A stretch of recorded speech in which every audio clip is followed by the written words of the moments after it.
এই যে দেখেন আমার পাশে কে আছে, বাংলাদেশের সুপার হিরো মেগা স্টার এই হিরো আলম। কি অবস্থা ভাই, কেমন আছেন? এই তো ভাই ভালো আছে। ভালো আছেন ভাই? আপনি কবে মারা গেছিলেন? মারা যায়নি, কিন্তু চেষ্টা করছিলেন? মারা যাওয়ার চেষ্টা করেছিলাম। কি ছিল ভাই, কিসের কি খাইছিলেন বলতে পারেন? প্রতিটা মানুষের মনের ভিতরে আপনি জানেন না বলা কিছু কথা থাকে, কষ্ট থাকে, বেদনা থাকে। কেউ কিন্তু কম সহজে তার একটা এইরকম ভুল সিদ্ধান্ত নেয় না। তো অনেক বড় কষ্ট, আপনি আমার কষ্টের কথা সবাই জানেন যে আমি এত লাঞ্ছিত, এত কষ্ট করে আজকে এত পর্যন্ত দাঁড়িয়ে আছি, খালি আমি দুঃখ কষ্টের মধ্যে জীবন যাইতেছে। অনেক চিন্তা ভাবনা করে আর কি এই কাজটা করতে চেয়েছিলাম। কিন্তু দেখেন এই জায়গা থেকে আপনি ফিরত আইছেন। আপনি তো ভাই হিরো, নাম্বার 1 সুপার হিরো। ওপরালার যতক্ষণ না আসবে আমরা যত চেষ্টা করি নিজেকে শেষ করে দেওয়া, কিন্তু পারবো না। আল্লাহ যতক্ষণ নিজ থেকে না নেয়। এখন ওইটা ব্যাখ্যা করেন, আমরা আজকে বিশ্লেষণ করব। এই যে মনে করেন ওখান থেকে ফিরে আসলেন, দেখলাম রিয়া মনির কোলের মধ্যে মাথা আর এই যে পাও আরেক বেডির মধ্যে আসিল, এই দুইটা কে কেমনে কি? এটা তো আমি জানি না। আমি তো সেই টাইমে ওই সময় কি আপনি সেন্সলেস? ওই টাইমে আমার সেন্স ছিল না, মানে অজ্ঞান ছিলাম। মাঝখানে রাস্তার ভিতরে আমার আর কি জ্ঞান ফিরে। দেখেন যে এক মায়ের উপরে পাও আর আরেকজন কোলে মাথা। আমি ঘুম থেকে তখন জাগনা পেয়েছি। তখন কি বলেন এই তুমি আমার পাও ওই জায়গায় রাখছো কেন, এরকম কিছু বলছেন? না, তখন তো পা ছিল না ওই জায়গায়। তখন দেখছেন যে সরাই ফেলেছে, পরে ভিডিও তো দেখছেন যে অবস্থা। না তোরা বলো না এই তুমি আমার পাও রাখছো কেন ওখানে? বলি তখন তো হলে এসব বলার তো আমার কোনো ইয়ে নেই। তখন তো আমি নিজেই সব পুরোটা পরিষ্কার। এখন মোটামুটি কি সবকিছু ক্লিয়ার, নিট এন্ড ক্লিন? মোটামুটি এখন ভালো আছি, আপনাকে দোয়াই। যাক, ভালো থাকলে ভালো।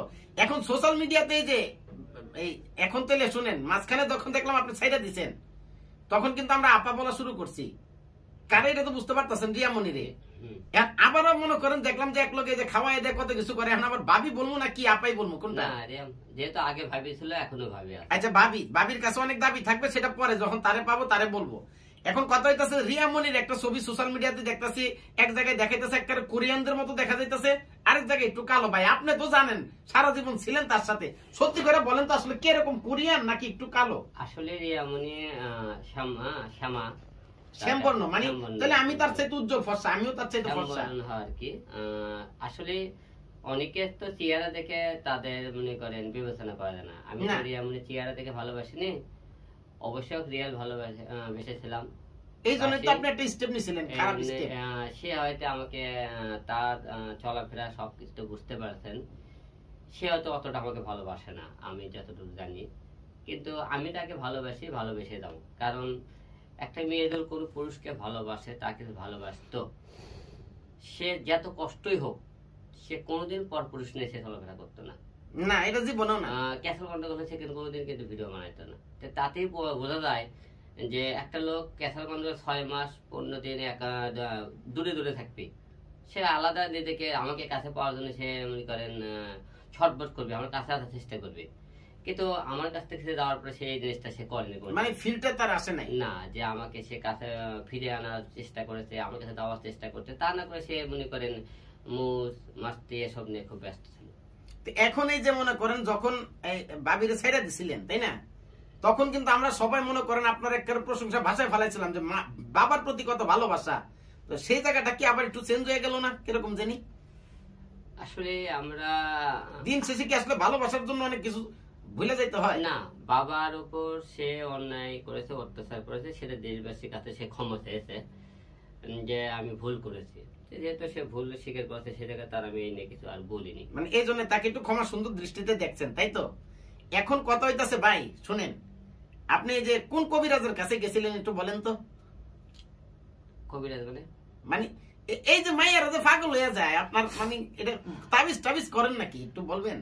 আসলে অনেকে আমরা আগে জানতেছিলাম একটা পুরুষ মনে হয় সৌন্দর্য, চেহারা থাকতে হয়, টাকা থাকতে হয়, তারপরে স্মার্ট হতে হয়, তার গুণ থাকতে হয়। আসলে তা না।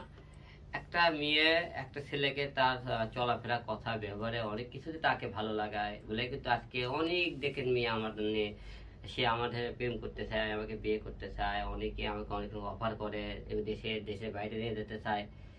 আসলে এটা কি প্রকৃত আমার মধ্যে হয়তো তারা আমার সরলতা এবং আমার সাহসিকতা পরিচয় এবং আমার ব্যক্তি সবকিছু মিলে হয়তো মানুষ হয়তো আমার প্রেমে পড়ে হয়তো আমার কাছে আসে। আমি মানে কথা বলে কাট করে ফেলান ভালো লাগে থাকে হয়তো কথা বলা, হয়তো অনেক কিছু এক একজনের হয়তো এক এক রকম আমাকে ভালো লাগতে পারে। দুই একটা কোর পয়েন্ট কইবেন, মানে মেইন পয়েন্ট যেটা বললাম আমি মেয়ে পড়াইতে পারবো। এটা কোনো পয়েন্ট না, এটা এখন তো আপনার ব্যক্তিগত বিষয়। একটা মেয়েকে আপনি কথা বলবেন, তার সাথে চলাফেরা করবেন, আপনি চাইলেই তো তাকে পটাতে পারবেন না। একটা ভিতরে অন্য কিছু থাকা লাগবে, তার ভিতরে আপনি গুণগান থাকতে হবে, তার মনে করুন অনুপ্রেরণা ভালো লাগাও থাকতে হবে, না হলে তো আপনি একটা ফেল মেরে ফেলাম। আরেকটা জিনিস জানতে চাই, সেটা হইতাছে এই যে অভির লগে একটা যুদ্ধ শুরু হয়ে গেছিল কিন্তু আপনার, তাই না? এই যে রিয়ামণি নিয়ে ভিডিও করছে, এরকম করছে, এখন দেখলাম যে ভাই দাইন তো আপনি মেরে দিচ্ছেন। অবির বউ এখন আপনার হলে ভিডিও করে আপনার কাছে, আপনার জামাই বানাইতেছে যে আপনি সমাধান চায় বিভিন্ন জায়গায়, তো অবি তো কট খেয়ে গেল, অবির বউ তো আপনার কাছে পড়ছে, এখন কি করবেন? দেখুন, আমি ওই বিষয়ে কোনো কথা বলতে চাইতেছি না, কারণ আমি একটা দিন শেষে একটা কথা বলতে চাই যে আমার মধ্যে কোনো খারাপ কিছু ছিল না, কোনো শয়তানি মতলব ছিল না। আমি কাজকে বেশি ফোকাস দিয়েছি, তাই কাজ করতে চাই, আমি সবাইকে নিয়ে কাজ করতে চাই, এই পর্যন্ত বলতে পারি। কিন্তু সে কি করছে, আরেকজন কি করছে, আমি তাদের বিষয়ে কোনো প্রসঙ্গে কথা বলতে চাইতেছিলাম না। ওর বড় নিয়ে কি আর কোনো ভিডিও করবেন? এখন আমরা সামনে একসাথে কাজ করতে চাই সবাইকে নিয়ে, যে আমার কথা সবাই দর্শক সবাইকে মিলে ইতি রিয়া সবাই মিলে কাজ করতে, কারণ সে তাহলে সাবজেক্টটা আলাদা, দর্শক চাইলে আমরা কাজ করবো সামনে। কিন্তু আমি দোষটা প্রথমে তারা করছে, রিয়া ড্যান্স পার্টনার সে করেছে, কারণ অভি করেছে, কারণ আমি তাকে ফোন করে মনে করে দিয়েছিলাম তুমি তার সাথে চলাফেরা করার ভিডিও বানাস না, তার কারণে কিন্তু আজকে এত কিছু হলো। কিন্তু তারা থমকে দেয় তো যে ভিডিও না বানিয়ে, যে আমার বাবা মারা গেছে, তোমরা আমাকে এবং তোমার সংসার, তোমার অভিরও তার সংসারে অশান্তি হচ্ছে, চুপ থাক, আমার সংসারে অশান্তি, তুই চুপ থাক। তোরা তো চুপ থাকিস, চুপ না থাকি করছে তোরা দুইজনে প্রচন্ড ভিডিও মাখামাখি শুরু দেয়, ইচ্ছে দেখে মুখে খারাপ কাজ ভালো কাজ সব শুরু করে দিলে, তাহলে তখন তো জনগণ নেগেটিভ নিয়ে যাবে।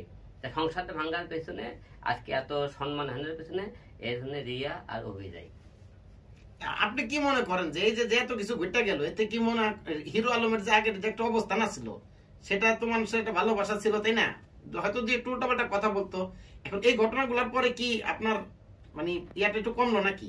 আসলে সম্মান বা দেওয়ার মালিক নেওয়ার মালিক উপরালা, মানুষের কিছু হুজুকের কিছু বাঙালি হয়তো কিছু নেগেটিভ পজিটিভ করতে পারে, কিন্তু আমি হিরো আলম আগে থেকে সত্যি কথা বলেছি, শত্রুর পথে লড়াই করে হয়ে গেছে। আমার বউ হোক, মা হোক, বাপ হোক, এমপি মন্ত্রী হোক, তা কোনো স্থান নেই। অন্যায় করলে সেই সমস্ত কথা আমি তুলে ধরছি। এটা হয়তো অনেকে আবার নিজের ঘরের কথা বলে আমার বউ অন্যায় করবে বলে চুপ থাকবো তা না, আমি ওটা নিয়ে প্রতিবাদ করেছি। এখন জাতির উদ্দেশ্যে ভালোবাসা নিয়ে কি বলবেন বলেন? জাতির উদ্দেশ্যে একটা কথা বলি, ভালোবাসা বলে এখন বর্তমানে কিছু নাই। দেশের যে পরিস্থিতি আপনি দেখতেছেন, যে আমরা যতটা হয়তো মানুষের ভালো চোখে দেখতেছি, ভালোবাসা চোখে দেখেছি, মানুষের আমাদের ভালো লাগাটা দুর্বল পয়েন্ট মনে করে আমাকে অনেকেই ব্যবহার করতেছে। তাই আমাদের সবারই উচিত যে একজন আপনাকে ভালোবাসলে আপনি তাকে ভালোবাসেন, তাহলে দেখবেন গতিময় আপনি জীবনটা সুন্দর হবে। কারণ একটা সম্পর্ক আপনি গড়তে তৈরি করতে, একটা সংসার করতে অনেক সময় লাগে। ভেঙে দিয়ে আপনি তৃতীয় কোন ব্যক্তির কাছে সুখী হবেন তা কতটা শিওর? ওরা মোহ আপনাদের কাজ করে, মোহ, ক্ষণিকের মোহ। একটা সংসার ভেঙে আরেকটা সংসারে জমা যাবে, ক্ষণিকের মোহ কাজ করবে, কিন্তু জীবনে সুখী হতে পারবেন না আপনারা। জিনিসটা আপনার মাথায় রাখেন। এবার আপনাদের লাস্ট একটা বুদ্ধি দিয়ে আমি শোটা শেষ করি। এইবার যদি ভাবি চলে আহে না ভাই, 10 থেকে 20টা আপনি সন্তান নিয়ে নিবেন, একদম ঝামেলা শেষ, নাচানাচি বন্ধ, ঘর সংসার করো। ঠিক না ভাই বুদ্ধিটা? ইনশাআল্লাহ। ভালো থাকেন, আল্লাহ হাফেজ। খুব ভালো লাগলো। চিনি দিয়া চা খাইবেন না চিনি ছাড়া? চিনি দিয়ে খাই। এই চিনি দিয়ে এক কাপ চা দাও ভাই, আমি খেয়ে যাই।